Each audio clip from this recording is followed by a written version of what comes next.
ప్రభునామానికి మహిమ కలుగును గాక. ప్రియులారా, ఈరోజు నేను మీ మధ్యకి మరొక అంశంతో ముందుకు వస్తున్నాను. ఏంటంటే, నేను ఒక వీడియో చూశాను. అది ఒక సువార్థికులు గాస్పల్ చేస్తూ రోడ్డు మీద వెళ్తున్నప్పుడు అక్కడ కొంతమంది మరి మతోన్మాదులో తెలియదు, శివశక్తి వాళ్ళలో తెలియదు, ఎవరో తెలియదు, కానీ అడ్డుకొని ఎందుకు సువార్త చేస్తున్నారు, మాకు అక్కర్లేదు, వెళ్ళిపోండి అని గట్టిగా చెప్పడం జరిగింది. అందుట్లో భాగంగా వాళ్ళు పరమగీతాల గ్రంథంలో ఒక వచనాన్ని చూపించి, ఈ వచనంలో ఏం జరిగిందంటే ఆ వచనం ఎంత ఘోరంగా ఉందో చూడండి. కాబట్టి బైబిల్ అనేది ఒక బూతు పుస్తకము అని కన్ఫర్మేషన్ చేశాడు. నేను వీడియోని అనగా దీనికి వివరణ ఇచ్చే ముందుగా నేను ఒక క్లారిటీ అయితే ఇవ్వదలుచుకున్నాను. ఏంటంటే, నేను ఈ వీడియో చేస్తున్నాను, ఏదైనా సరే, ఏ వీడియో అయినా సరే చేస్తుంది ఏంటంటే, ఒకటి, దేవుని నామానికి మహిమ కలగటానికి; రెండు, ఎవరైతే తప్పుడు ప్రచారాలు చేస్తూ మనుషుల మధ్య భేదాభిప్రాయాలు సృష్టిస్తున్నారో వారి కోసం మాత్రమే చేస్తున్నాను, అంతేగాని మిగతా వాళ్ళని ఎవరిని కించపరచడానికైతే మాత్రం కాదు. నా వీడియోలన్నీ కూడా దేవుని నామానికి మహిమ కలగటానికి, తర్వాత మనుషుల మధ్య భేదాభిప్రాయాలు క్రియేట్ చేసి వారిని విడగొట్టడానికి ట్రై చేసే వాళ్ళకి మాత్రమే ఈ నా వీడియోలు.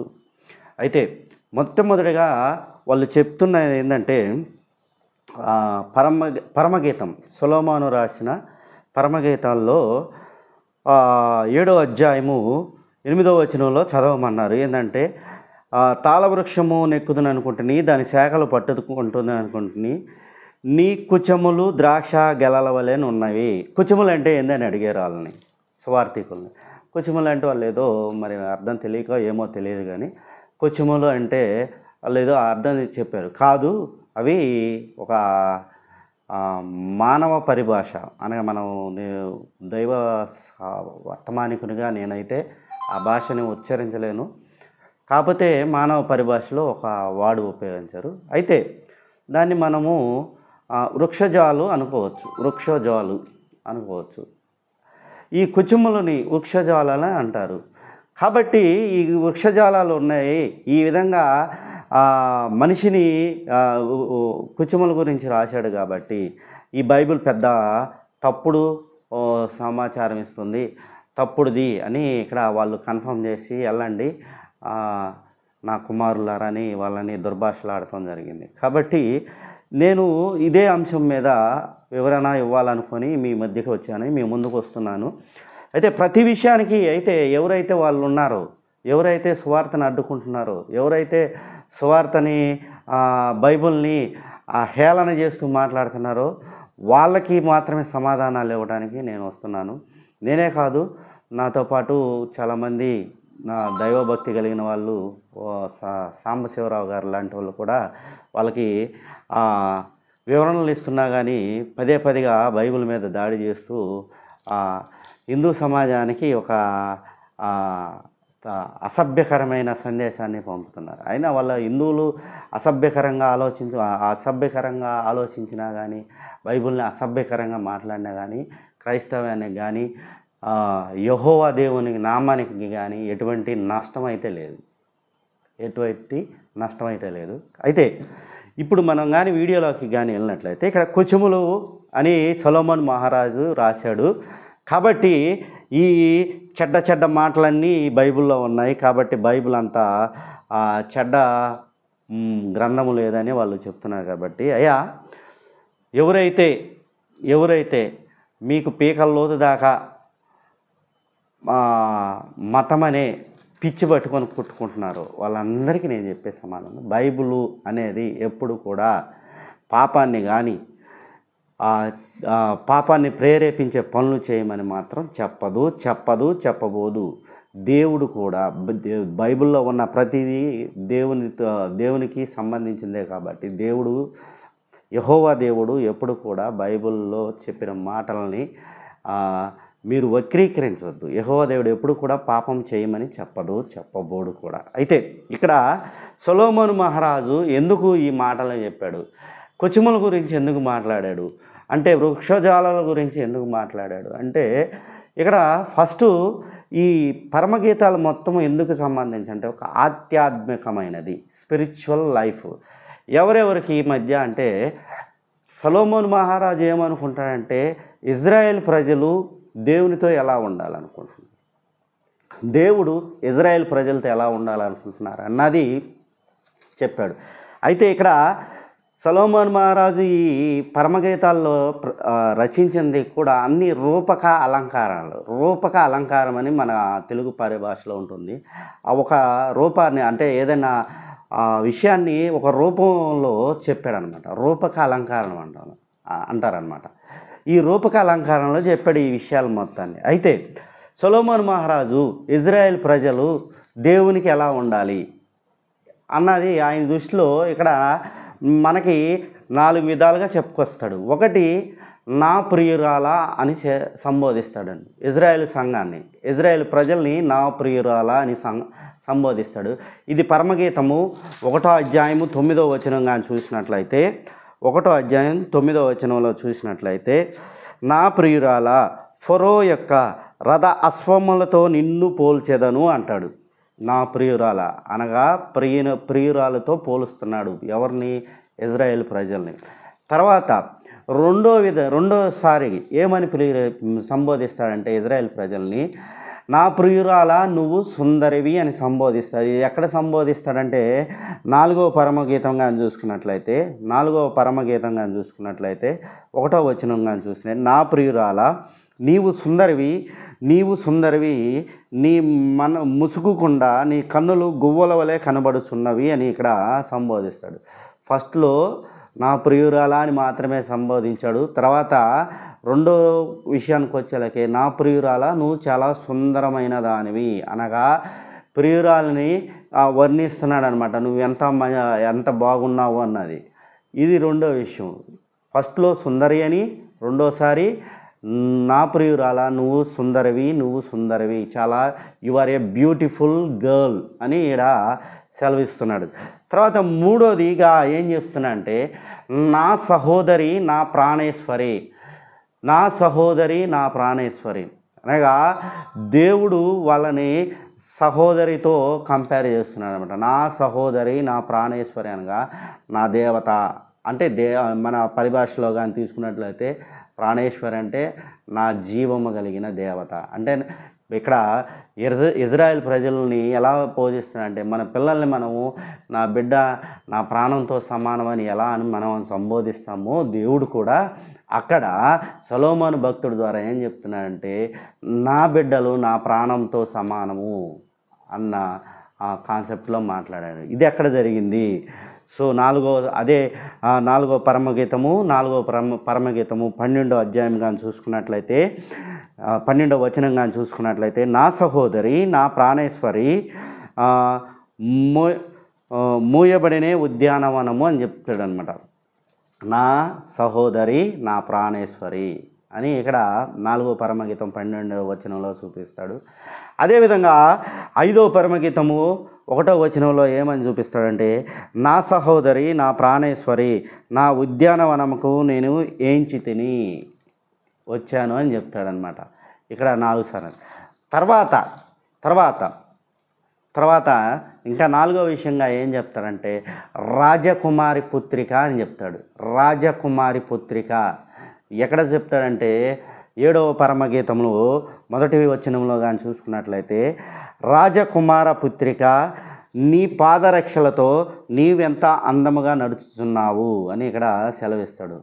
సో మొదట్లో నా ప్రియురాల అని చెప్తాడు. తర్వాత నా ప్రియురాల నువ్వెంత సుందరవతివి, you are a beautiful girl అని చెప్తాడు. తర్వాత నా సహోదరి సంఘాన్ని, ఇజ్రాయెల్ సంఘాన్ని తన సహోదరితో పోల్చుకుంటున్నాడు. తర్వాత మీరు నా జీవము కలిగిన బిడ్డలని తెలియజేస్తున్నాడు. తర్వాత ఇదే సంఘాన్ని రాజకుమారి పుత్రిక అనగా ప్రిన్సెస్తో పోలుస్తున్నాడు అన్నమాట. ప్రిన్సెస్ రాజకుమారి పుత్రిక అని సెలవిస్తున్నాడు. తర్వాత ఇదే ఇదే పరమగీతంలో ఇదే సొలొమోను భక్తుడి చేత ఏమని సెలవిస్తున్నాడంటే, చూడండి 8వ పరమగీతంలో మొదటి వచనంగా చూసుకున్నట్లయితే, నా తల్లి యొద్ద స్తన్యపానం చేసిన ఒక సహోదరుని వలె నీవు నా ఎడల ఉండిన ఎడల ఎంత మేలు అని చెప్తుంది. ఇక్కడ మళ్ళీ సహోదరుడితో కంపేర్ చేసుకుంటున్నాడు. ఒకటి ఇజ్రాయేల్ ప్రజల్ని ప్రియురాలతో పోల్చుకున్నాడు. తర్వాత అదే ప్రియురాలు నువ్వెంత అందము, నువ్వు you are a beautiful girl అన్నాడు, నువ్వు చాలా సుందరవతివి అన్నాడు. తర్వాత నా సహోదరి అన్నాడు, నువ్వు చాలా నా ప్రాణానికి జీవం లాంటి దానివని చెప్పుకున్నాడు. తర్వాత ప్రిన్సెస్తో పోల్చాడు, ఇదే ఇజ్రాయెల్ జనాంగాన్ని ఈ నా రాజకుమార పుత్రిక అని చెప్పాడు. తర్వాత ఐదోదిగా 8వ పరమగీతంలో నువ్వు నాకు సహోదరుని వల్లే ఉండిన ఎంత మేలు అని ఇక్కడ సంఘాన్ని పోలుస్తున్నాడు. అయితే వీళ్ళకి వచ్చిన అంత ఇబ్బంది అల్లా ఏంటంటే, ఈ పరమగీతాల్లో బూతువాడు వాడాడు, కుచముల గురించి వాడాడు. ఎందుకు వాడాడు? కుచములు ఎందుకు వాడాల్సి వచ్చింది? ఇంత దరిద్రంగా వర్ణిస్తారా? బూతులు రాస్తారా? కాబట్టి ఇది బూతుల పుస్తకము, బూతుల గ్రంథము అని వాళ్ళు ఈ విధంగా ఏంటంటే ఒక మానసికంగా జనంలోకి ఒక బ్యాడ్ ఇంపాక్ట్ని హిందూ సమాజంలోకి చూపింది. మీరు బ్యాడ్ ఇంపాక్ట్ పంపించుకున్నా నష్టం లేదు, గుడ్ ఇంపాక్ట్ పంపించుకున్నా నష్టం లేదు. ఏంటంటే నమ్మవలసిన వాళ్ళు నమ్మితే చాలు. కాబట్టి ఈ మతోన్మాదంతో పట్టుకొని కొట్టుమిట్టాడుతున్న కొంతమంది వ్యక్తులు ఉన్నారు. ఆ వ్యక్తులకి ఈ వీడియోని అంకితం చేస్తున్నారు. అయితే అసలు ఈ 7వ మొత్తం ఈయన సొలొమోను మహారాజు అనగా సొలొమోను మహారాజు చేత దేవుడు 7 వచనాలు ఈ రాజకుమార పుత్రికని వర్ణిస్తాడనమాట. రాజకుమార పుత్రిక ఎలా ఉంటుంది, ప్రిన్సెస్ అనే ఆవిడ ఎలా ఉంటుంది, సంఘము ఎలా ఉండాలి, దేవుని సంఘము ఎలా ఉండాలి అన్నది రూపక అలంకరణలో ఇక్కడ వర్ణిస్తాడు. సో మొట్టమొదటిగా ఏం చెప్తున్నాడంటే, రాజకుమారి పుత్రిక నీ పాదరక్షలతో నువ్వు ఎంత అందముగా నడుచుతున్నావు, నీ ఉరువులు శిల్పకారి చేసిన ఆభరణ సూత్రము వలె ఉన్నవి. ఉరువులు అంటే అమ్మా ఓ సంగమా, నీ ఉరువులు అనగా తొడలు. నేను డైరెక్ట్గా చెప్పేస్తున్నా, ఎందుకంటే కొంతమంది భ్రష్టజీవులు ఉన్నారు. ఆ భ్రష్టజీవులకు అర్థం అవ్వడానికి మన మానవ పరిభాషనే ఉపయోగిస్తున్నాను.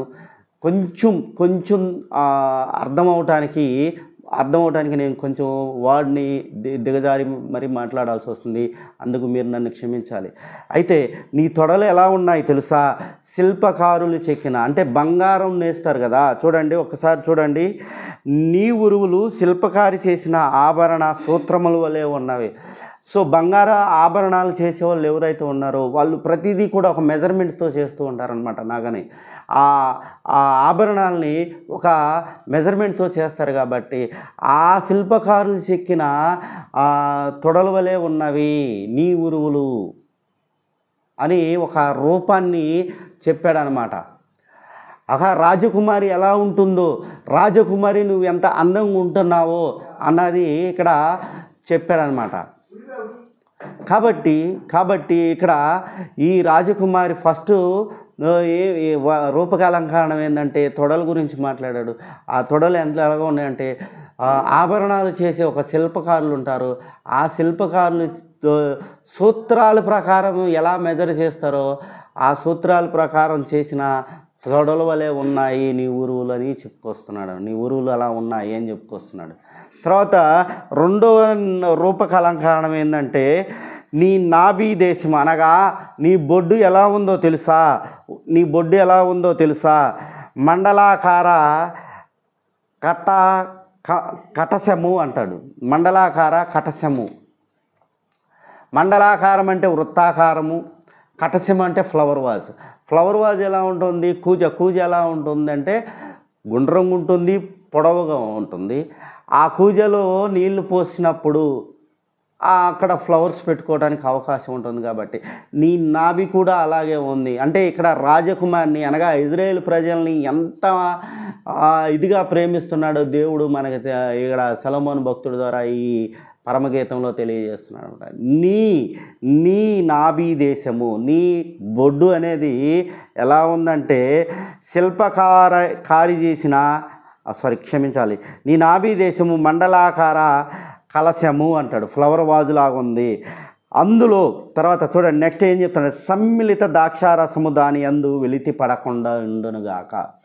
సమ్మిళితం అనగా ఇక్కడ కొంచెం పచ్చి, కొంచెం దూరగా, తర్వాత పూర్తిగా పండిన ద్రాక్షాలని మూడింటిని కలిపి ఒక జ్యూస్గా చేస్తే దానికి వచ్చే టేస్ట్ ఎలా ఉంటుందో తెలుసా? కొంచెం పుల్లగా, కొంచెం తీపిగా, కొంచెం వగరగా, ఇలాంటి షడ్రుచులన్నీ ఉంటాయి. కాబట్టి అందుట్లో ఈ నాభి మండలంలో ఇటువంటి ద్రాక్షారసం పోస్తే ఆ ద్రాక్షారసం వెలితి ఉండకూడదు అని చెప్తాడు.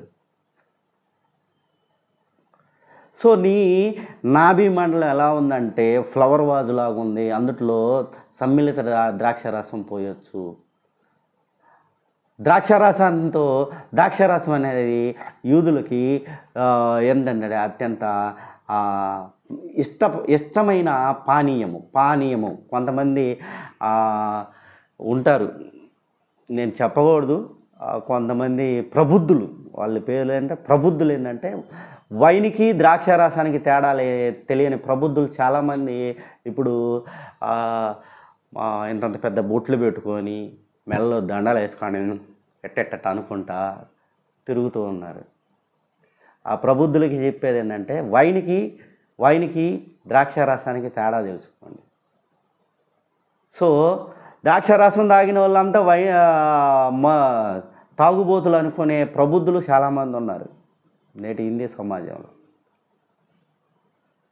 సో కాబట్టి ఆ ద్రాక్షారసము పచ్చిగా దోరపండు, తర్వాత బాగా పండిన ద్రాక్ష పండ్లు మొత్తాన్ని సమ్మిళితం చేసి ఒక జ్యూస్ తీస్తే ఆ జ్యూస్ని కానీ అందుట్లో పోస్తే ఎటువంటి టేస్ట్ ఉంటుందో మీ ఆలోచించుకోండి. అటువంటి టేస్టు కలిగిన ద్రాక్షారసం నీ ఏమంటాము మండలాకార కలశంలో పోస్తే అది వెలితి ఉండకుండా ఉండునుగాక అంటాడు. అది ఎప్పుడు కూడా వెలితి ఉండకూడదు అంటాడు. ద్రాక్షారసాన్ని శ్రేష్టమైనది రసం. తర్వాత నీ గాత్రము పద్మలాంకృత గోధుమ రాశి, అనగా నీ గొంతు ఎలా ఉంటుందో తెలుసా? ఒక గోధుమ రాశి మీద పువ్వులు పేరుసినప్పుడు ఎలాంటి అందంగా ఉంటుందో, గోధుమ రాశి మీద పువ్వులు అలంకరించినప్పుడు ఎలా ఉంటుందో అంత అందమైన గాత్రము. అంటే ఓ ఇజ్రాయేల్ సంఘమా, ఓ ఇజ్రాయేల్ ప్రజలారా, మీరు మాట్లాడాల్సింది ఎలాంటి మాటలు మాట్లాడాలంటే పద్మలాంకృతమైన గోధుమ రాశి లాంటి మాటలు మాట్లాడాలి, అంత అందమైన మాటలు మాట్లాడాలి అని ఇక్కడ సెలవిస్తున్నాడు అన్నమాట.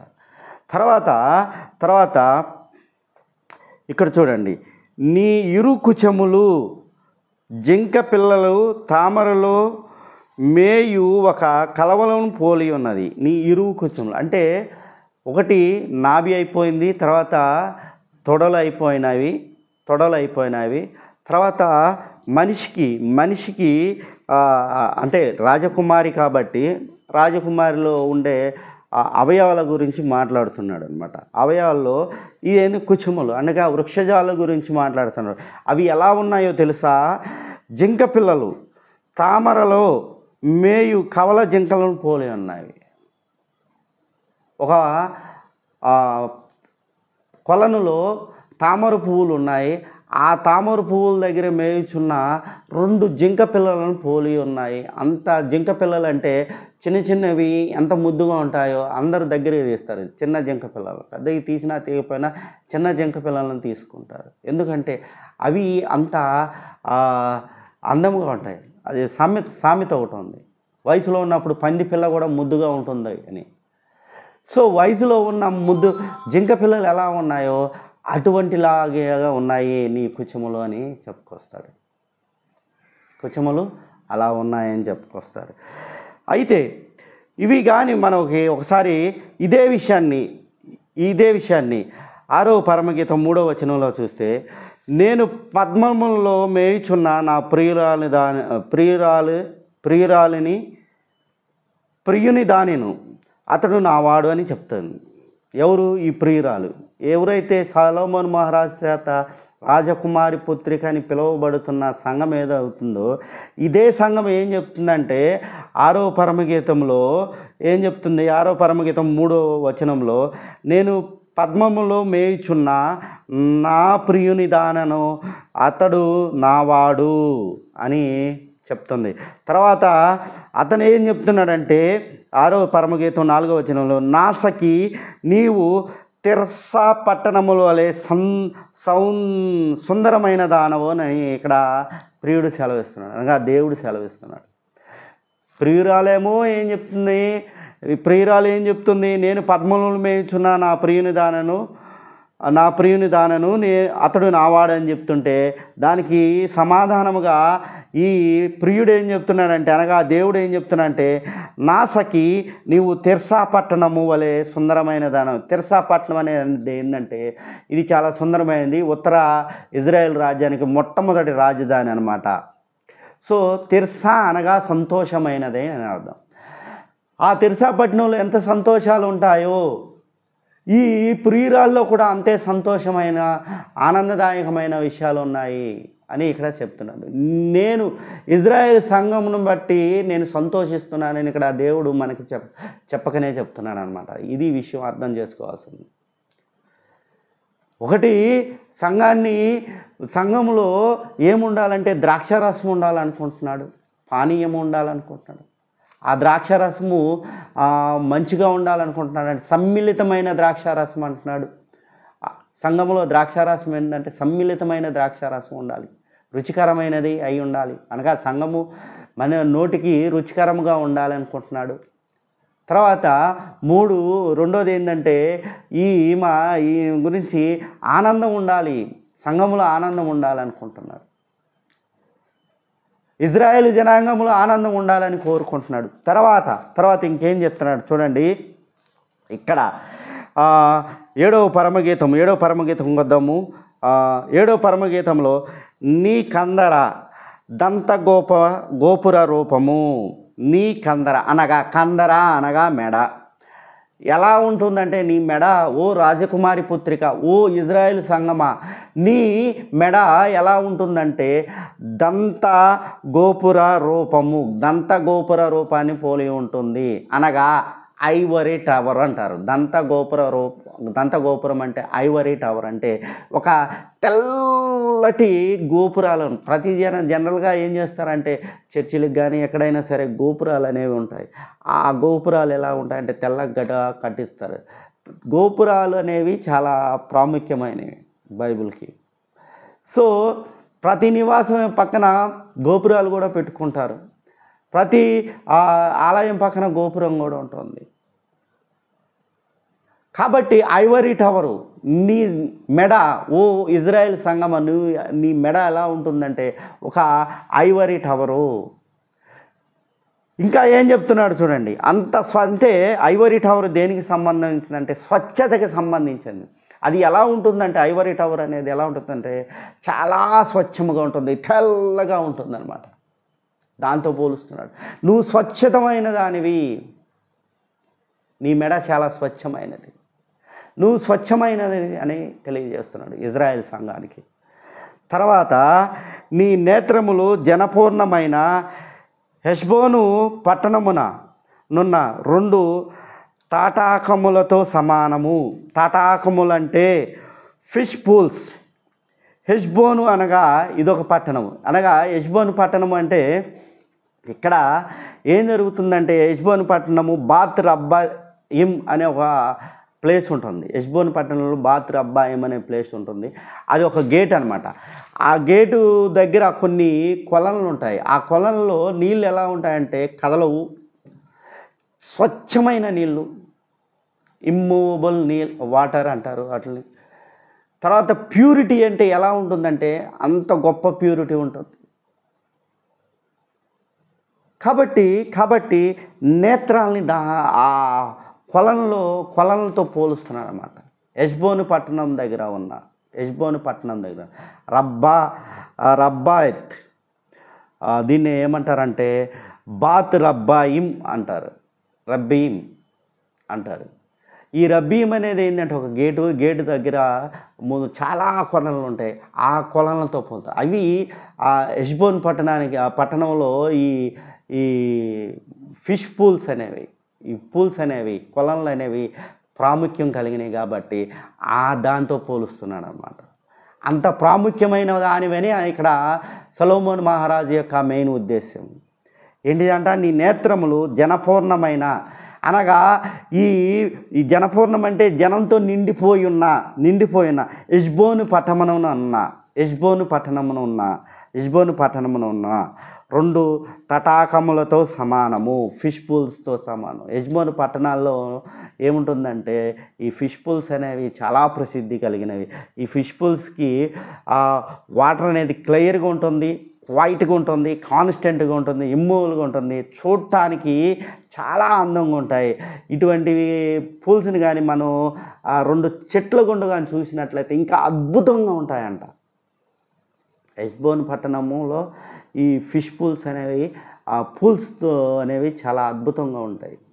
కాబట్టి కన్నులని ఈ రాజకుమారి పుత్రిక యొక్క కన్నుల్ని హెష్బోను పట్టణంలో ఉన్న 2 నీటి కొలలతో పోల్చారనమాట. ఆ నీటి కొలలు ఏంటంటే స్వచ్ఛత, అంటే నీ చూపు ఎలా ఉండాలి, ఓ ఇజ్రాయేలు సంగమా, నీ చూపు ఎలా ఉండాలంటే స్వచ్ఛమైనదిగా ఉండాలి, దానితో సమానమని చెప్తున్నాడు. ఇది అర్థం చేసుకోవాల్సిన విషయం. తర్వాత నీ నాసిక అనగా నీ ముక్కు దేనికి సమానం అంటే నీ నాసిక దమస్కు దిక్కునకు చూడు లెబనోను శిఖరముతో సమానము. ఈ లెబనోను శిఖరం అనేది చాలా ఇంపార్టెంట్ థింగ్ అనమాట. ఇక్కడ మనం అర్థం చేసుకోవాల్సింది, ఇక్కడ లెబనోను శిఖరం దేనికి సమానం అంటే ఇక్కడ ఒక ఆలయం ఉంది. లెబనోను శిఖరం మీద ఒక ఆలయం ఉంది. అయితే ఈ లెబనోను శిఖరము సిరియాకి ఈ లెబనాన్కి మధ్య ఒక ఇది మౌంటైన్ ఉంటుంది. ఈ మౌంటైన్ ఏంటంటే హెర్మాన్ మౌంట్ అంటారు, హెర్మాన్ మౌంట్ అంటారు. ఇది ఇక్కడ క్రష్ అంతర్ అనే ఒక టెంపుల్ ఉంది, అనగా ఆలయం ఉంది. క్రష్ అంతర్ అనే ఒక టెంపుల్ ఉంది, ఆలయం ఉంది. సో ఈ ఆలయం గురించి ఇక్కడ ఈ లెబనోను పర్వతం మీద అనగా ఈ ఆలయం దగ్గరికి వెళ్ళి, క్రష్ అంతర్ అనే ఆలయం దగ్గరికి వెళ్ళి మనం కానీ చూసినట్లయితే దమస్కు మొత్తం కనిపిస్తుందంట. అటువంటిది అని చెప్తున్నాడు. ఏంటిదంట, నీ ముక్కు ఎలా ఉంటుందంటే దమస్కు వైపు చూసిన లెబనోను పర్వత శిఖరమును పోలి ఉన్నది, శిఖరమునుతో సమానము. అనగా ఇక్కడ హెర్మాన్ మౌంటైన్ అనే ఈ మౌంటైన్ మీద క్రష్ అంతర్ అనే ఒక టెంపుల్ ఉంటుంది. ఆ టెంపుల్ దగ్గరికి వెళ్ళి చూస్తే దమస్క్ మొత్తం, అంటే సిరియా పట్టణానికి ప్రాముఖ్యమైన పట్టణం ఏంటంటే దమస్కు. ఈ దమస్క్ పట్టణం మొత్తం కనిపిస్తుందంట. ఈ దమస్కుకి దేనికి ప్రసిద్ధి అంటే, ఈ దమస్కు దేని ప్రసిద్ధి అంటే గోని పట్టణాలు తయారు చేయడానికి ప్రసిద్ధి. అయితే ఇది లెబనాను సిరియా సరిహద్దుల్లో ఉంటుంది. అయితే ఈ కొండ ఎప్పుడు కూడా, ఈ హెర్మాన్ మౌంటైన్ అనేది ఏముంటుందంటే ఎప్పుడు కూడా మంచుతో కప్పబడి ఉంటుందంట. కాబట్టి అంత సుందరంగా ఉంటుంది. అంత సుందరమైంది కాబట్టి జనం ఏం చేస్తారంటే ఈ హెర్మాన్ మౌంటైన్ దగ్గర ఉన్న ఆలయం దగ్గరికి వెళ్ళి చూసి అక్కడ సిరియాని, అంటే అదే మనకి ఎగ్జాంపుల్ ఏంటంటే ఐఫిల్ టవర్ ఎక్కి చూస్తే ఫ్రాన్స్ మొత్తం కనిపించినట్టు, ఇక్కడ హెర్మాన్ మౌంటైన్ దగ్గర ఉన్న క్రష్ అంతర ఆలయం దగ్గరికి వెళ్ళి మనం సిరియాని చూడాలనుకుంటే సిరియా దేశం దాకా వెళ్ళాలి. లెబనాన్కి వెళ్ళి లెబనాన్లో హెర్మాన్ మౌంటైన్ ఎక్కి ఈ క్రష్ అంతరం దగ్గర నుంచి క్రష్ అంతర్ అనే టెంపుల్ దగ్గర నుంచి మొత్తం దమస్కుని చూడవచ్చు. కాబట్టి నీ ముక్కు అంత అందమైనది. అనగా లెబనాన్ పర్వత శిఖరాలు అంటే ఇందులో మెయిన్ ఇంపార్టెంట్ హెర్మాన్ మౌంటైన్. ఈ హెర్మాన్ మౌంటైన్ ఎలా ఉంటుందంటే ఎప్పుడు మంచుతో కప్పబడి ఉంటుంది, తెల్లగా ఉంటుంది అనమాట, చాలా సుందరమైనది అనమాట. లెబనాన్ దేనికి ప్రసిద్ధి అంటే దేవదారు వృక్షాలకి సమానం. ఈ దేవదారు వృక్షాలు చాలా ప్రసిద్ధి. ఇక్కడ మనకి ఎర్రచందనం ఎలాగో అక్కడ లెబనాన్లో దేవదారు వృక్షాలు కూడా అలాగే.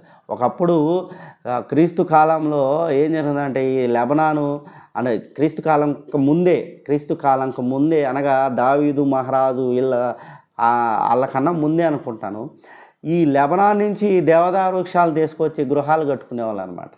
అంత ప్రసిద్ధి చెందిందనమాట ఇది. అది చెప్తున్నాడు. నీ ముక్కు లెబనోను నీ నాసిక దమస్కనకు చూచు లెబనోను శిఖరంతో సమానము అని చెప్తున్నాడు. తర్వాత నీ శిరస్సు ఓ రాజకుమారి పుత్రిక అనగా ఓ ఇజ్రాయేలు సంగమా, రాజకుమారిని పోలిన ఓ ఇజ్రాయేలు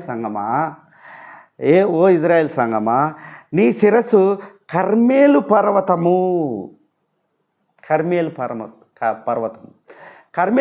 పర్వతం అంటే ఇది దేనికి ప్రసిద్ధి అంటే, ఒకప్పుడు రాజుల గ్రంథంలో ఇక్కడ కర్మేలు ఏలియా భక్తుడు చెప్తాడు, ఆహాబు నువ్వు కర్మేలు పర్వతం దగ్గరికి రా, అక్కడ చూసుకుందాం నీ దేవుడా, నువ్వు పూజిస్తున్న దేవుడా, లేకపోతే నేను పూజిస్తున్న దేవుడా, అక్కడ చూసుకుందాంరా అని కర్మేలు పర్వతానికి పిలుస్తాడు. ఎవరు? ఏలియా ఆహాబుని.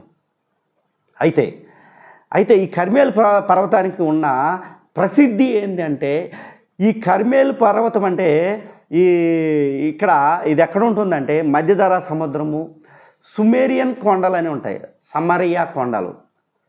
ఈ సమరియా కొండలలో ఉన్న పర్వతం అన్నమాట. ఈ పర్వతం కింద మొత్తం డెల్టా ప్రాంతమే. ఆ డెల్టా ప్రాంతాన్ని ఏమంటారంటే షారోను అంటారు. షారోను పుష్పమా అని పిలుస్తారు. షారోనులో పూసిన పుష్పమా అని ఇక్కడ చాలా సందర్భాల్లో ఇక్కడ సంబోధిస్తాడు. సో ఇదే షారోను అనేది దావీదు తల్లికి కూడా పేరుంది. ఆ షారోను వేరు, ఈ షారోను. అనగా కర్మేలు పర్వతము కింద ఉన్న డెల్టా ప్రాంతాన్ని మొత్తాన్ని ఏమంటారంటే షారోను అంటారు, షారోను ఫీల్డ్స్ అంటారు. కర్మేలు పర్వతాంతో సమానము నీ స్థలం. You are a fertile girl అని చెప్తాడనమాట ఇండైరెక్ట్గా. ఓ రాజకుమారి పుత్రిక, ఓ ఇజ్రాయేల్ సంగమా, you are a fertile girl. సారవంతమైన భూమి అన్నమాట. ఆ పర్వత క్రింద పాదాల దగ్గర, ఆ పర్వతం పాదాల దగ్గర, మన పరిభాషలో చెప్పాలంటే ఆ పర్వత పాదాల దగ్గర సారవంతమైన భూమి ఉంటుందంట. ఆ సారవంతమైన భూమిని ఏమన్నంటే షారోను అంటారు. ఈ షారోను లాంటి దానివి నీ శిరస్సు ఏంటంటే కర్మేలు ప్రాంతం, పర్వత శ్రేణి అని ఇక్కడ చెప్తాడు. తర్వాత ఇంకా చూడండి, నీ తల వెంట్రుకలు ధూమ్రవర్ణము గలవి అనగా లేత వర్ణము గలవి.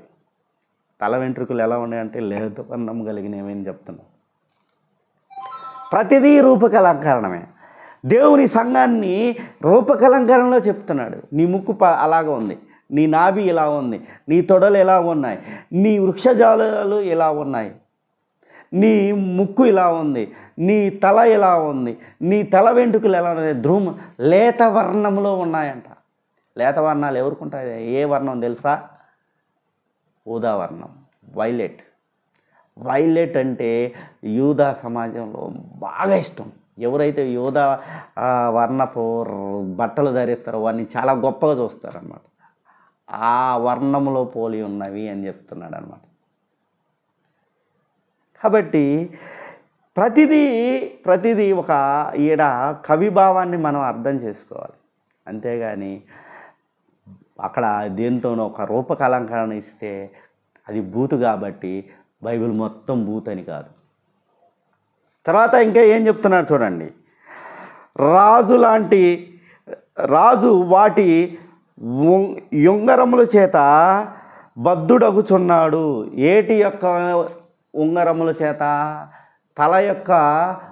తల వెంట్రుకలు ఎలా ఉంటాయంటే ఉంగరాలుగా ఉన్నాయి కాబట్టి ఆ ఉంగరాల చేత నీ రాజకుమారి పుత్రిక నీ వెంట్రుకలు ఎలా ఉన్నాయంటే ఉంగరాల జుట్టు, ఆ ఉంగరాల జుట్టు ఎలా ఉందంటే లేత ధూమ్ర వర్ణము కలిగినవి, లేత వర్ణము కలిగినవి, అనగా ఊదా రంగు వర్ణము కలిగినవి. కాబట్టి ఆ ఉంగరాల చేత, ఆ ఎంటుకలకున్న ఉంగరాల చేత రాజు బద్ధుడవుతున్నాడంటే మా ఇష్టపడుతున్నాడు. ఏ రాజు? రాజులకు రాజు మా యెహోవా దేవుడు. కాబట్టి ప్రియులారా, ఇంకా అర్థం చేసుకోవాల్సింది ఏంటంటే, నా ప్రియురాల 6వ వచనంలో ఏం చెప్తున్నట్టే, నా ప్రియురాల ఆనందకరమైన వాటిలో నీవు అతి సుందరమైన దానవు అని చెప్తాడు. ఎంత గొప్ప వర్ణాలు చూడు. ఓ ఇజ్రాయేల్ సంగమా, నేను ఏదన్నా ఆనందించేది ఏమన్నా ఉందంటే, ఏదన్నా ఆనందించేది ఏమన్నా ఉంటే అది నిన్ను బట్టే. నాకు ఆనందకరమైన వాటిలో నీవు అతి సుందరమైన దానివని చెప్తున్నాడు. ఓ రాజకుమారి పుత్రిక, నాకు ఆనందాన్ని ఏదన్నా ఇస్తుందంటే ఆ ఆనందకరమైన వస్తువులు లేదంటే అది నువ్వే. ఏం చెప్తున్నాడు చూడండి, నా ప్రియురాల ఆనందకరమైన వాటిల్లో నీవు అతి సుందరమైన దానవు, అతి మనోహరమైన దానవు, మనసుకి ఆహ్లాదకరమైన దానివి, సుందరమైన దానివి, మనోహరమైన దాని, మనసుకి ఆహ్లాదకరాన్ని ఇచ్చేదాని. నాకు దేవునికి ఆహ్లాదకరం ఇచ్చేది ఎవరంటే ఆయన యొక్క బిడ్డలే, మన సంఘమే. ఆయన యొక్క బిడ్డలు మనల్ని సంఘంగా పోలుస్తున్నాడు, రాజకుమారితో పోలుస్తున్నాడు, ప్రిన్సెస్తో పోలుస్తున్నాడు. ఒక ప్రిన్సెస్కు ఉండాల్సిన లక్షణాలు ఏమైతే ఉన్నాయో, ఒక ప్రిన్సెస్ ఎలా ఉంటుందో ఆ ప్రిన్సెస్కు ఉండే లక్షణాలన్నీ ఇక్కడ సంఘంతో పోలుస్తున్నాడు. ఈ విషయం ఈ హైబ్రిడ్ బ్యాచ్ ఒకటి ఉంది. హైబ్రిడ్ బ్యాచ్కి తెలియదు. నేను సంబోధించకూడదు, కానీ మరి అంత తెలివి తక్కువతనంగా ఎలా ఆలోచిస్తారో నాకైతే అర్థం కాదు. తర్వాత ఇంకా ఏం చెప్తున్నాడు తను 7వ వచనం దగ్గర నుంచి, ఇక్కడి నుంచి మనం కానీ చూసుకున్నట్లయితే 7వ వచనం, నీవు తాళ వృక్షం అంత తిన్నని దానివి. ఎంత నువ్వు ఎలా ఉంటావు తెలుసా? చాలా పొడుగ్గా ఉంటావు, చక్కగా పొడుగ్గా ఉంటావు. తాళ వృక్షం అంటే ఇక్కడ ఇంగ్లీష్లో ఏమైంది, పామ్ ట్రీ. మన తెలుగు బైబిల్లో తాళ వృక్షం అంటే తాటి చెట్టులాగా. తాళ వృక్షం అంత తిన్నది, అంత పొడుగ్గా ఉంటావు, అంత అందముగా ఉంటావు, నీ ముక్కు బాగుంటుంది, నీ కళ్ళు కొలంలాగా ఉంటాయి, నీ వృక్షజాలు మేయుచున్న ఆ కొలంలో మేయుచున్న 2 జింకలలాగా ఉంటాయి. అంత చక్కటి దాని జింక ఎంత చిన్నపిల్లగా ఉన్నప్పుడు ఎంత చక్కగా ఉంటుందో అంత చక్కగా ఉంటాయి నీ వృక్షజాలు. తర్వాత ఇంకా ఏం చెప్తున్నాడు చూడండి, నీ కుచములు, మళ్ళీ ఇక్కడికి వచ్చాడు, నీ కుచములు గెలల వలె ఉన్నవి. తాళ వృక్షానికి ఏమంటే ఒక తాటి చెట్టు గెలల వలె ఉన్నాయంటే ఇక్కడ మనకి తెలుగు వాడు కాదు కానీ ఇంగ్లీష్ వాడు కానీ చూసుకున్నట్లయితే ఇంగ్లీష్ వాడు జరిగింది, the woman the body structure like a palm tree and her breast are like cluster of fruit. ఇది ఇంగ్లీష్ అయితే.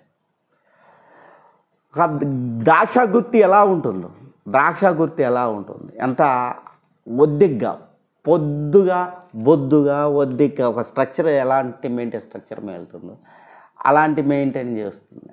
అంటే ఒక రూపాన్ని, ఒక రాజకుమారి, మనం రాజకుమారికి ఉండే అవయవాలని రూపకలంకరణలో చెప్తున్నాడు.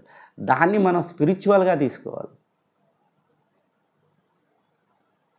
మనకేడా మహాపాపాలు కానీ మన గ్రంథాల్లో ఉన్న మహాపాపాల గురించి, మహావాక్యాల గురించి మనకు తెలియదు, కానీ బైబిల్లో ఉన్న వృక్షజాల గురించి మాట్లాడితే అది పెద్ద చెడ్డ. మీ గ్రంథాలకి మీకు దండమరా బాబు. అయ్యా, నేను మాట్లాడుతుంది only hybrid batch, beggar batch గురించి మాట్లాడాను. నేను మిగతా వాళ్ళు ఎవరి గురించి మాట్లాడలేదు. ఎవరైతే బైబిల్ని దుష్ప్రచారం చేస్తున్నారో, బైబిల్ మీద దుష్ప్రచారం చేస్తున్నారు, వాళ్ళకి మాత్రమే ఈ వివరణ. తర్వాత నీ వృక్షజాలు నీ కుచుములు గెలల వలె ఉన్నవి. అంటే నువ్వు తాడి చెట్టులాగా ఉన్నావు. ఆ తాడి చెట్టు నేను ఎలా ఉన్నాడు, తాడి చెట్టుకి నీ వృక్షజాలు ఒక గెలలాగా ఉన్నాయి. అంటే ద్రాక్ష, ఇక్కడ మన వాళ్ళు తెలుగు వర్షన్కి వచ్చేలాకి ఏం చెప్తానంటే ద్రాక్ష తాళవృక్షం చూడండి, ద్రాక్ష గెలల వలె ఉన్నవి అని. ద్రాక్ష గెల ఎంత అందముగా చక్కగా ఉంటుందో అట్టాగుంది నీ శరీర సౌష్టము అని ఇక్కడ సెలవిస్తాడు. తర్వాత చూడండి ఏం చెప్తున్నాడు చూడండి. త్రాళవృక్షము నేను ఎక్కుదని అనుకుంటుని, దాని శాఖలు పట్టుకొందును అనుకుంటుని, నీ కుచుములు ద్రాక్ష గెలల వలెనున్నవి. అక్కడ నేను ఆ చెట్టుని ఎక్కుదామనుకుంటున్నాను, చెట్టుని ఎక్కుదామనుకుంటున్నాను. తర్వాత ఆ చెట్టుకున్న కొమ్మల్ని పట్టుకుందాం అనుకున్నాను. కానీ అక్కడికి వెళ్ళి చూస్తే ఏమున్నాయంటే అక్కడ నీ కుచుములు ద్రాక్ష గుత్తుల వలె ఉన్నాయి అని ఇక్కడ చెప్తున్నాడు. ఇందులో తప్పుగా అర్థం చేసుకోవాల్సిందేమో నాకైతే తెలియట్లేదు. నేను ఆఖరిలో ఈ అవయవాల వర్ణన ఎందుకు ఇలా తీసుకున్నాడు అన్నది ఆఖరిలో కంక్లూడ్ చేస్తాను ఇంకొక తీసుకున్న తర్వాత ఇక్కడ పర్టికులర్గా ద్రాక్ష ఈ కుచుములని అనగా వృక్షజాలని ద్రాక్ష గుత్తులతో ఎందుకు పోల్చాడు, అసలు ఆ వృక్షజాలని అలా తీసుకోవచ్చా అని మనం కానీ ఆలోచించినట్లయితే, ఆయన పర్సెప్షన్లో, ఆ కవి పర్సెప్షన్లో మనం కానీ ఆలోచించినట్లయితే, యెషయా గ్రంథము 66వ వచనం కానీ చూసుకున్నట్లయితే, యెషయా గ్రంథము 66వ వచనము 11వ వచనం కానీ చూసుకున్నట్లయితే, ఆదరణకరమైన ఆమె స్తన్యమును మీరు కుడిచి తృప్తి నొందరు. స్తన్యమనగా రొమ్ములు. ఒక తల్లి బిడ్డకి జన్మనిచ్చిన తర్వాత ఆ బిడ్డకి ఆదరణకరమైనది ఏంటంటే, ఫస్ట్ పుట్టిన బిడ్డకి ఆదరణకరమైనది ఏంటంటే స్తన్యములు. ఆ స్తన్యముల దగ్గరికి తీసుకెళ్ళినప్పుడు ఆ బిడ్డ ఆ తల్లి యొక్క స్తన్యములను కుడిచి అనగా పాలు తాగి ఏం చేస్తానంటే శాంతిని నెమ్మదిని పొందినట్టు మీరు కూడా ఇక్కడ కూడా నేను కూడా ఏం చేస్తానంటే, ఓ రాజకుమారి పుత్రిక నీవు ఎలా ఉన్నా అంటే నేను నీ స్తన్యములని కుడిచి ఆదరణ పొందుతాను అనగా మీరు నాకు ఎలా ఉండాలంటే ద్రాక్ష అని కాదు కానీ ఆ స్పిరిచువల్ లాంగ్వేజ్ అలా ఉంటుందన్నమాట. నేను నీ బిడ్డలాంటిదాన్ని అనుకో, నేను నీ సహోదరుని అనుకో, నేను నీ ప్రియుని అనుకో, నేను నీ భర్త లాంటిని అనుకో, ఏమైనా అనుకో. దేవుడు చెప్పేమాట సహోదరి అంటే సహోదరికి సంబంధించిన మాటలు చెప్పాడు, ప్రియురాలంటే ప్రియురాలికి సంబంధించిన మాటలు చెప్పాడు. ప్రాణేశ్వరి నా సహోదరి, నా ప్రాణేశ్వరి అంటే నాకు ఇష్టమైన నా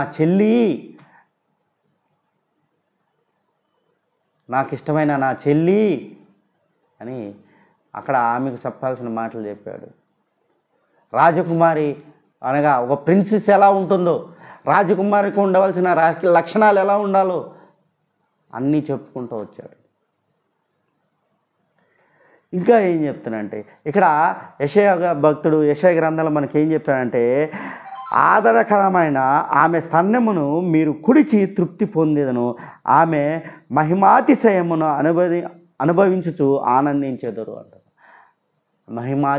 అతిశయము అనగా గర్వించుట, ఆడంబరం అను. ఆమె యొక్క మహిమ, ఆమె యొక్క గొప్పతనాన్ని ఎప్పుడైతే మీరు ఆమె యొక్క పాలు తాగుతారో అప్పుడు ఆమె యొక్క గొప్పతనాన్ని మీరు ఆనందిస్తారని చెప్తున్నాడు. ఓ ఆదరణకర్త, నువ్వు నాకు పాలు కానీ తాపితే నేను నీకేం చేస్తానంటే నేను ఆనందం పొందుతాను. నువ్వు నాకు ఆదరణకర్తగా ఉంటావు. అంటే దేవుడు నిన్ను ఇజ్రాయేల్ ప్రజలకు దేవుడే ఆదరణకర్త. కానీ దేవుణ్ణి మీరు ఆరాధించినప్పుడు దేవుడు కూడా మీకు ఆదరణకర్తగా ఉంటాడు. అది దేవుణ్ణి ఆదరించడం అంటే అది. దేవుడు సర్వశక్తిమంతుడు, కానీ దేవుడు మన ఎడల అత్యంత ప్రేమ కలిగిన వ్యక్తి కాబట్టి ఈ ఆదరణ అనేది మనల్ని కూడా కోరుతున్నాడు అన్నమాట. దీన్ని బట్టి చివరిగా చూద్దాము. చూడండి, చూద్దాం చూడండి. నీ కుచుములు ఎక్కడ తాళవృక్షం అన్నాడు, పామ్ ట్రీ అన్నాడు. పామ్ ట్రీకి కొమ్మలు ఉంటాయి. ఆ కొమ్మలను పట్టుకుందాం అనుకుంటే అక్కడికి వెళ్ళి చూస్తే ద్రాక్ష గెలలు ఉన్నాయి. ఆ ద్రాక్ష గెలలు నేను పట్టుకొని తాగుతాను, అంటే జ్యూస్ లాగా తాగుతాను. తాగితే అప్పుడు నాకేం చేస్తుందంటే నిన్ను బట్టి నాకేం చేస్తుందంటే మహిమాతిశయము కలుగుతుంది అని యెషయా భక్తుడు చెప్తున్నాడు. మళ్ళీ చదువుతున్నాను చూడండి. ఆమె మహిమాతిశయమును అనుభవించుచు ఆనందించుదురు. ఎప్పుడంట? ఆదరణకరమైన ఆమె స్తనమును మీరు కుడిచి తృప్తి పొందుదురు. ఆమె ఒక బేబీకి భర్తనిస్తుంది, జన్మనిస్తుంది. ఆ జన్మించిన బేబీ ఏం చేస్తుందంటే ఆమె యొక్క స్తనమును కుడిచి అనగా పాలు తాగి ఏం చేస్తుందంటే ఆమె యొక్క గొప్పదనాన్ని ఆనందిస్తుంది. ఆమె అంటే బిడ్డ యొక్క ఆకలిని తీర్చింది. దేవుడు అది సంబంధం కోరుకుంటాను. దేవునికి ప్రజలకి మధ్య ఉన్న సంబంధం ఏమని కోరుకుంటున్నాడు? అది కోరుకుంటున్నాడు. ఇంకా లాస్ట్గా ఏం చెప్తున్నంటే ఇది ఎవరు ప్రియుడు చెప్తున్నది, అనగా రాజకుమారి పుత్రిక యొక్క ప్రియుడు చెప్తున్న విషయాలు ఏమిటి అంటే ఇది లాస్ట్ కాదు చూడండి. నీ శ్వాస వాసన అనగా నువ్వు విడుస్తున్నావు కదా వాసన, ఆ వాసన ఎలా ఉందంటే జల్దారు ఫల సువాసన వలె ఉన్నది. అనగా జల్దారు ఫలం అంటే యాపిల్ అన్నమాట. యాపిల్ పండ్ల వాసన కలిగింది. నీ విడిచే వాసన ఎంత రమ్యముగా చక్కగా ఉందంటే యాపిల్ పండ్ల వాసన వస్తుంది.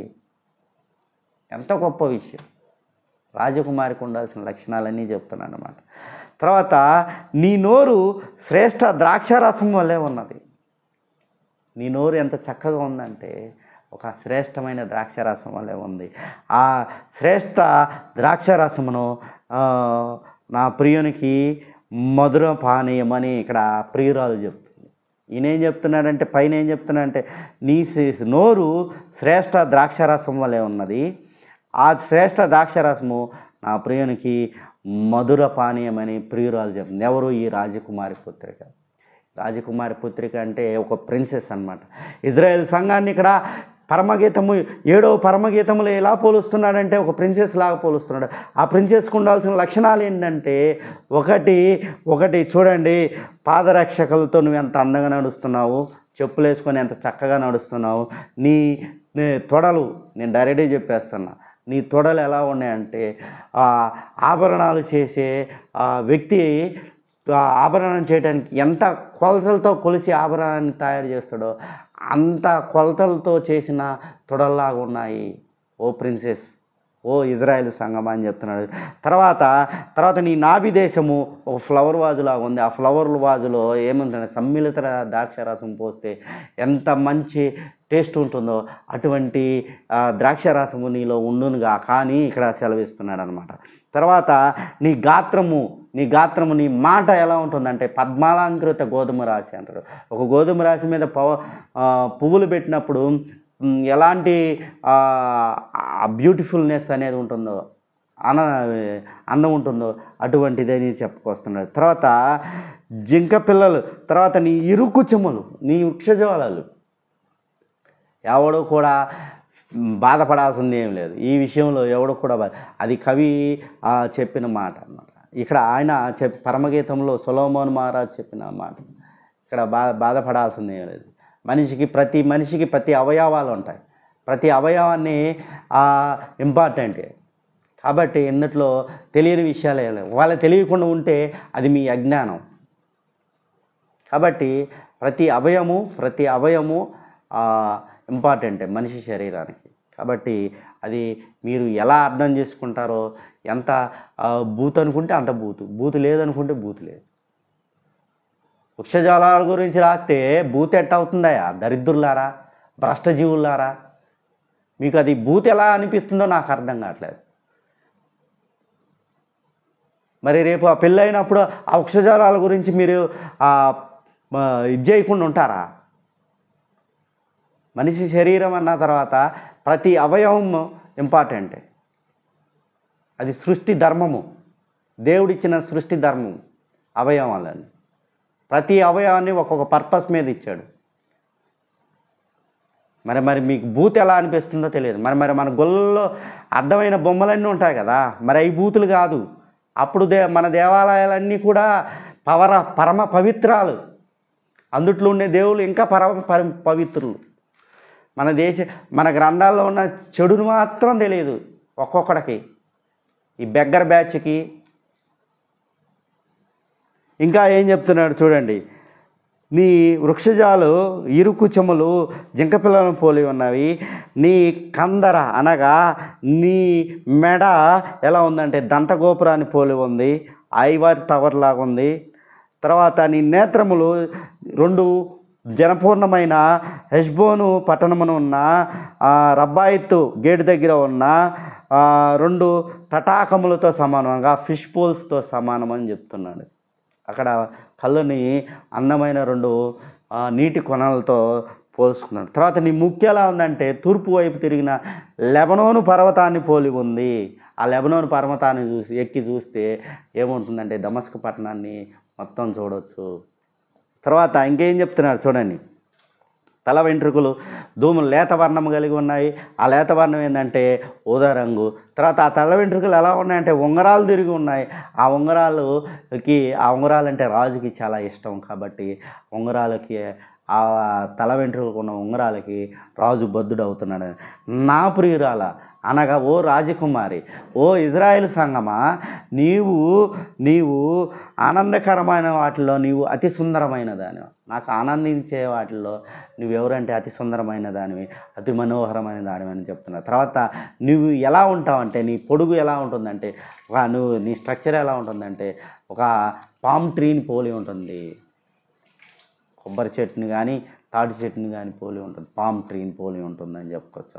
తర్వాత అక్కడ కొమ్మలు ఉంటాయి. ఆ కొమ్మలకి మధ్య ఉన్న గెలలు ఎలా ఉంటాయంటే నీ వృక్షజాలను పోలి ఉన్నాయి. అక్కడ 2 చోట్ల 2 విధాలుగా, ఒక చోటేమో జింకలతో పోల్చాడు, రెండో చోట ఆ గెలల్ని ఎలా చెప్పాలో, ఆ తాటి చెట్టుకున్న ఆ గెలలు లేకపోతే ఆ పామ్ ట్రీకి ఉన్న గెలలు ఎలా ఉంటాయంటే ద్రాక్ష చెట్టుని పోలిన ద్రాక్ష గుత్తిని పోలిన 2 వృక్షజాలలాగా చెప్పుకోవచ్చు. అంటే ఆ గుత్తిని ఎలా పోల్చానంటే 2 వృక్షజాలలాగా ఉన్నాయి, అంత చక్కగా ఉన్నాయి అక్కడ అని ఇక్కడ చెప్పుకొచ్చాడు. తర్వాత నీ నువ్వు వదిలే శ్వాస జల్దారు నీ శ్వాస జల్దారు ఫల సువాసన వలె ఉంది, అనగా యాప్లి పండ్ల వాసన వలె ఉన్నది. నీ నోరు ఎంతదంటే మధురాతి మధురమైన ద్రాక్షారసం వలె ఉన్నది అని ఇక్కడ సెలవిస్తాడు. ఇది ఒక రూపక అలంకరణ. ఇజ్రాయేలు సంఘాన్ని, ఇజ్రాయేలు ప్రజల్ని ఒక రూపంతో పోలుస్తున్నాడు. అది మీకు తప్పు అయిందేమో కానీ తప్పు కాదు. ఎందుకు తప్పు కాదని చెప్తున్నది, ఒకసారి ఒక మనిషికి అవయవాలు ఎంత ముఖ్యమన్నది బైబిల్ ఏం చెప్తుందంటే 1 కొరింథీ రాసిన పత్రిక, 1 కొరింథీకి రాసిన పత్రిక, భక్తుడైన పౌలు 1 కొరింథీలకు రాసిన పత్రిక 1 కొరింథీ 12వ అధ్యాయంగా చూసుకున్నట్లయితే 1 కొరింథీ 12వ అధ్యాయంగా చూసుకున్నట్లయితే 1 కొరింథీలు 12వ అధ్యాయము 14 నుంచి 27 వచనాలు చూసుకున్నట్లయితే ఇక్కడ శరీరం ఒకటే అవయముగా నుండక అనేకమైన అవయములుగానున్నవి.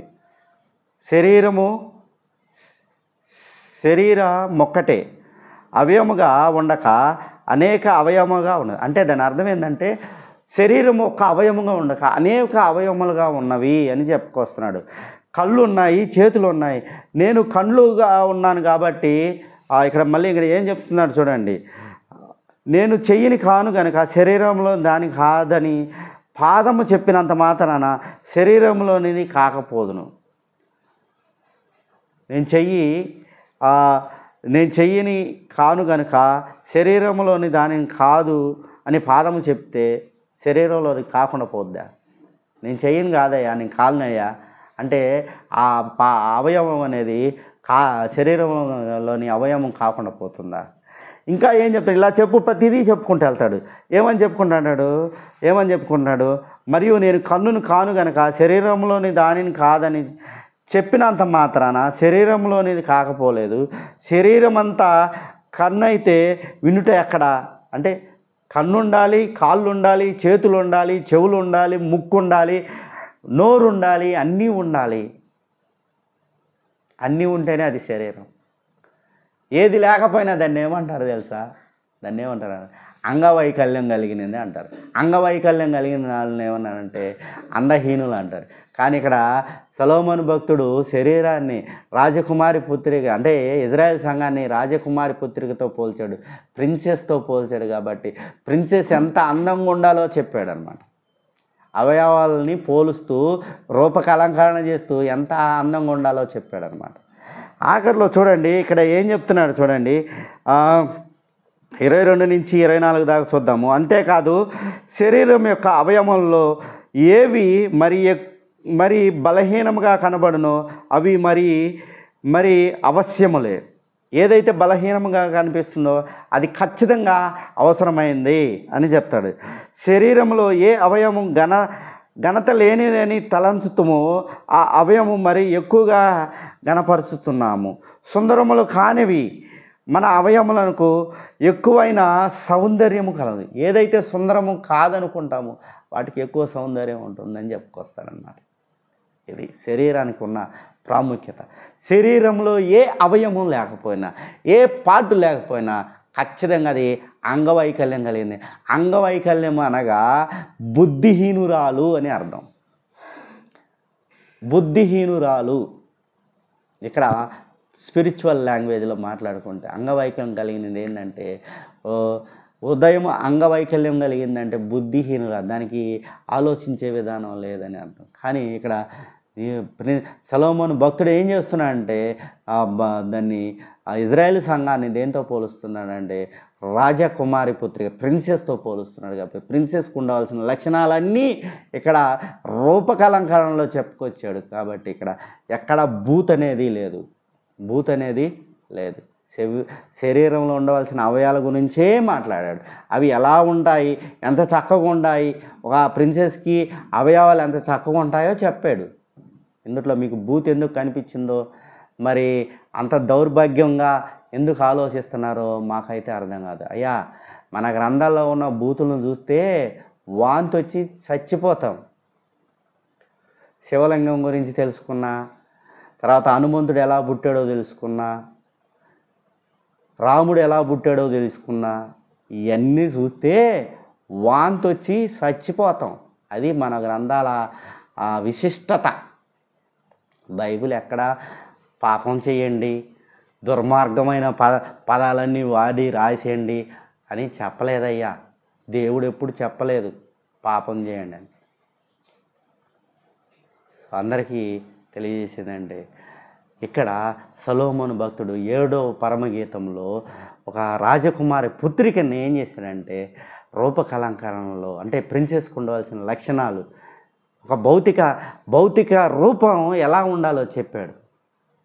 అలా చెప్పి ఏం చేశాడంటే ఆమె యొక్క అవయవాల్ని రూపకలంకరణ రూపంలో చెప్పాడు. కాబట్టి ఇక్కడ బూత్ అనేది ఎక్కడా ఉండదు. ఇది బెగ్గర్ బ్యాచ్ తెలుసుకుంటే బెస్ట్. వాట్సాప్లో వస్తూ ఉంటాయి వీళ్ళకి మెసేజ్లు, వాట్సాప్ యూనివర్సిటీ నుంచి.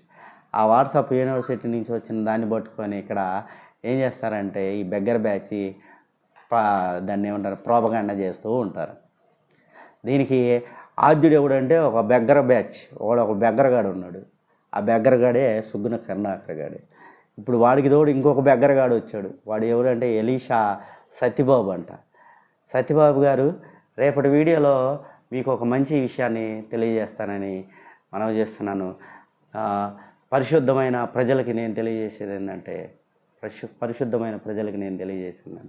ఇజ్రాయేల్ సంఘాన్ని సొలొమోను భక్తుడు ఏం చేశాడంటే రాజకుమారితో పోల్చాడు. ఒక రాజకుమారికి ఏదైతే ఫిజికల్ అపీరియన్స్ ఉండాలో, భౌతిక రూపం ఉండాలో, ఆ భౌతిక రూపాన్ని సంఘానికి ఉండాలని చెప్పాడు. కాబట్టి ఆ సంఘము ఎవరంటే ఆనాడు సొలొమోను కాలంలో ఆనాడు ఇజ్రాయేల్ సంఘము, ఈనాడు సంఘానికి ఏం చేస్తాడు, సంఘం యొక్క పరిధులు పెంచేసాడు. సంఘం యొక్క పరిధుల్ని పెంచేశాడు. అందరికీ, నీకును నాకును అందరికీ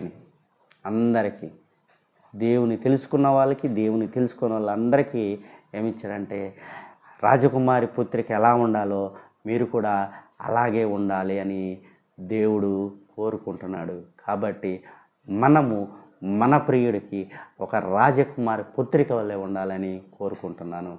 దేవుడు మిమ్మలను, మీ కుటుంబాలను దీవించునుగాక. ఆమేన్.